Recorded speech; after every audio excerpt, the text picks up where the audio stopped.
manhole cover that tipped and caused him to fall in it 5 feet deep hole. He was trapped for 45 minutes while a number of people saw the predicament but ignored him. Another story is told of a man who was injured in a car accident on a busy freeway outside Washington, D.C. Two men stopped to help, but they didn't have a cell phone and they hoped to get someone else to pull over and lend them theirs. Instead, angrily, motorists honked, yelled, used obscene gestures with their hand. Pointing toward the victim, the one man screamed, "Why don't you take that crap off the side of the road?"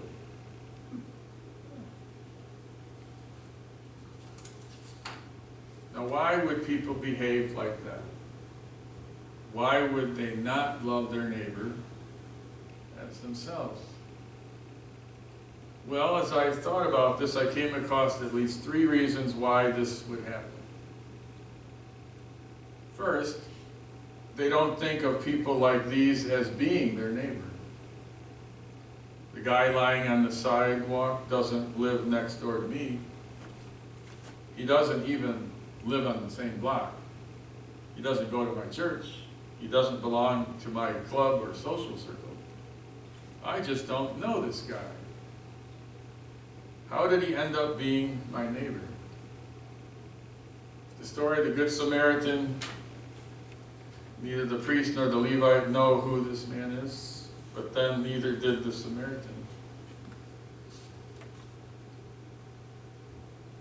Several years ago, there was a news report about an incident where a crew was excavating a piece of land. When the hole they were digging caved in, trapping several of the men under the dirt. One bystander just watched the rescue team when a woman in a nearby house shouted, "Jim, your brother's down there." Instantly, he stripped off his coat and began digging frantically. Well, why did he do that? What changed his mind so that he went from casual bystander to frantic rescuer? Well, up until then, he actually knew someone was in that hole, and he didn't care. And so he didn't get involved. It helps to define what our neighbor is by the way that God does. Back in Leviticus 19, God described your neighbor as being someone you knew, one of your people, in the 19th chapter, and someone you didn't know as the alien living with you later in the chapter. One of the things that pleases me about this church is its constant desire here to reach out to someone in need. Like last Christmas, I remember pleasantly being surprised when someone suggested we donate to Shop with a Cop in Operation Santa. And this was a priority even during the tough times. So the first reason people don't love their neighbor is they don't know them. The second, another reason is they're afraid they'll be taken advantage of. One of the comments I hear from people about giving to the poor is the fear that the person they help will just waste the money, or that their gift will be free that poor person to go buy alcohol, cigarettes, or drugs. When I was a teenager at my home church, I remember bringing items to a mission in downtown Chicago, and we stayed for a worship time there and had a time to meet some of the men, and they thanked us for the help and things we brought. Sometimes after we help someone, we might think they will probably use it, maybe to buy alcohol or do something else. Were we right? No, possibly. We really don't always know. As I've grown older, I realized the value of not giving money to people. So like our church does, if we have someone come here, they need groceries, we give them a voucher to go to Zoop's for some basic things. If they need gas, we'll give them one to Food and Fuel. And if they need a meal, we'll give one for the local restaurant or place that we've agreed to work with. Notice the Samaritan didn't give any money to the man he helped. he gave it to the innkeeper and told him that if there is any other expenses, he would pay the innkeeper the difference. When we try to help the poor, there are times we don't have to give them cash to help. But irregardless, God regards this command to love our neighbor as ourselves. That is important. He tells us it is the royal law of his kingdom. In James 2:8, we're told if you really keep the royal law found in Scripture, love your neighbor as yourself, you are doing right. In Proverbs 19:17, we're told, he who is kind to the poor lends to the Lord, and he will reward him for what he has done. God even talks about fasting as a way to free up money to help the poor. Isaiah 58:6, God promises, is not this the kind of fasting I choose? To loose the chains of injustice and untie the cords of the yoke, to set the oppressed free and break every yoke?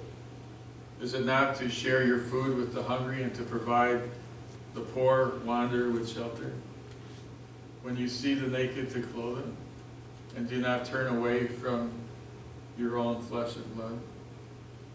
Then your light will break forth like the dawn, and your healing will quickly appear.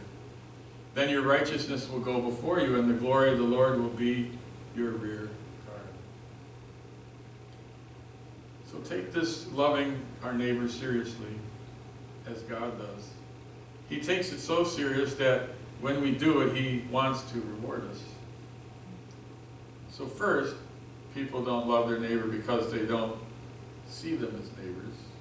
And then second, they don't love their neighbor because they're afraid of getting hurt or taken advantage of. And third and lastly, they don't love their neighbor as they should because they're selfish.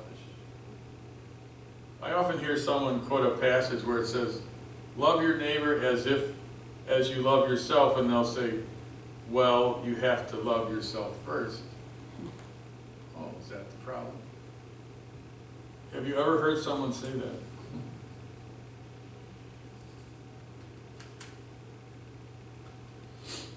It sounds good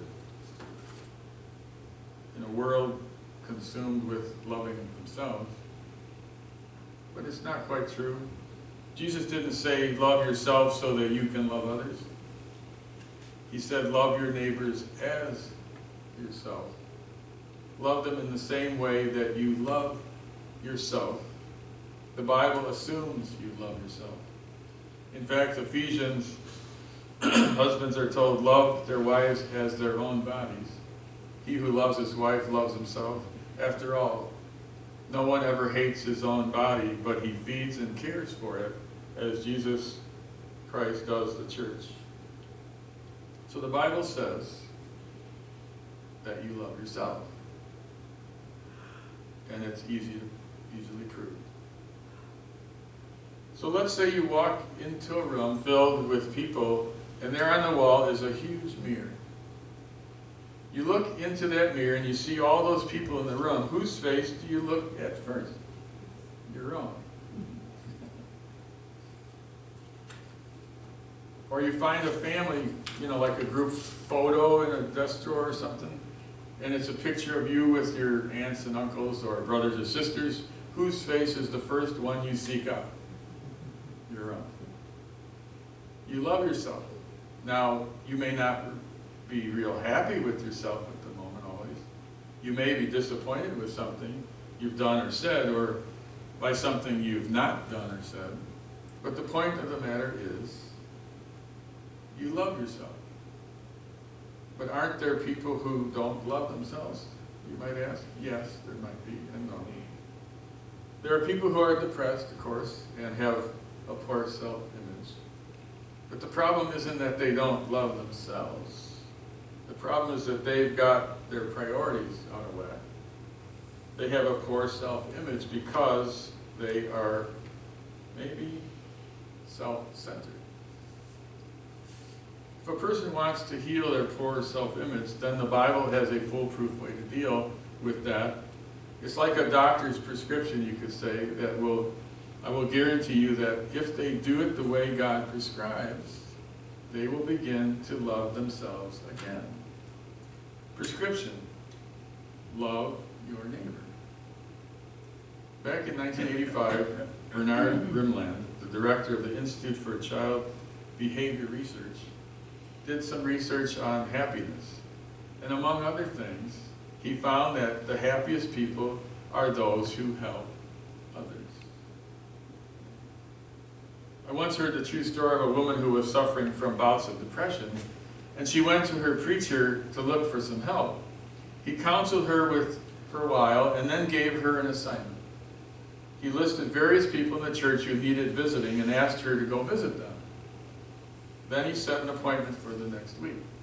But when she came back the next week, she was elated. She had found a sense of pleasure and self-worth from visiting these people who had bigger problems than she did, and she said as much as well. But when the preacher pointed out that this was the way to deal with her depression, she suddenly frowned. "You mean I have to do that every week?"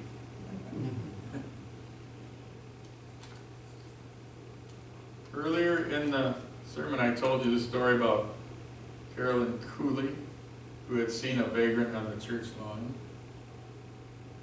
He was so overcome with shame by what this experience said about her attitudes that back in 1985, she and her husband Ray decided to scrape together money so they could rent a house in Sarasota. They used it as a home for homeless people and called it Good Samaritan House. For 25 years, they have pursued this ministry, and in 2001, received one of Florida's Points of Light awards. In reaching out to the homeless, the Cooleys found a new sense of self-worth and value before God. Love your neighbor as yourself, Jesus said.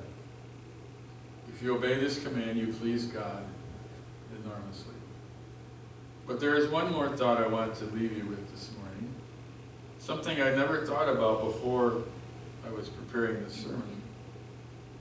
It tells that the story of the Good Samaritan that Jesus does, the priest and the Levite saw this man beaten and bleeding on the side of the road, and they passed by on the other side. They couldn't be bothered by the man's tragedy. But the Samaritan was filled with pity and stopped to help the man in his trouble. Then I realized that days, or at most weeks after this encounter with the expert of the law, Jesus would be stripped of his clothes, beaten to within an inch of his life, and then left to die on a cross. And he did this willingly. He suffered and died on the cross for us. He did this because he refused to walk on by us. He refused to let us die by the side of the road. He had compassion upon us. And now he holds out his nail-scarred hand to bring you the healing your soul so desperately needs.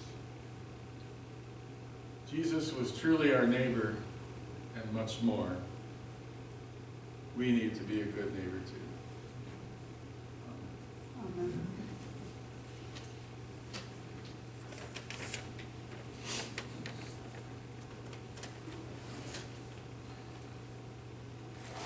So we have been placing our offering at the entrance, and since the automatic thing here didn't have the doxology, maybe you've heard of this before, but we're going to sing the first verse of 260, "We give thee but thine own." It's a different song. 620. Yeah. Oh no, that's, is that? Out of here? Yeah, I think it's in our book. It Is is it here? 620. Yeah. 620 verse. Is that it or not? Verse 620. It's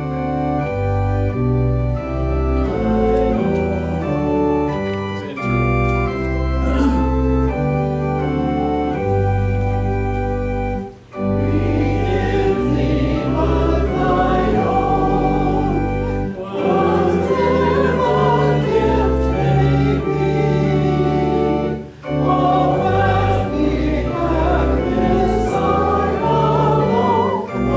Trust, O Lord, from thee.